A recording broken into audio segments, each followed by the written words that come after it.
hozir oyisini urishib bermoqchi edim. Keyin mayli, o'zi hozir qiyinchilikda deb anaqa qildim. 10 oylik farzandlari bor. Mana biza 8 haftalikmiz. Oyisi aytibdilarki, "Kattam rosa qornimga tepadigan bo'lgan" deyaptilar. Mana shunaqa kichkina suroklarda hozir mana ko'rsanglar ko'chgan joylari bor, mana qora chiziqda.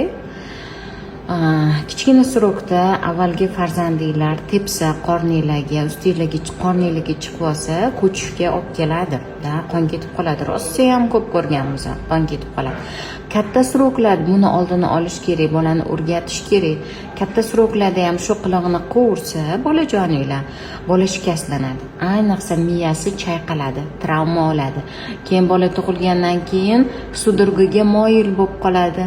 Sudurgi beraversa, u bola nogironlikka olib keladi keyinchalik. Azobini kim ko'radi?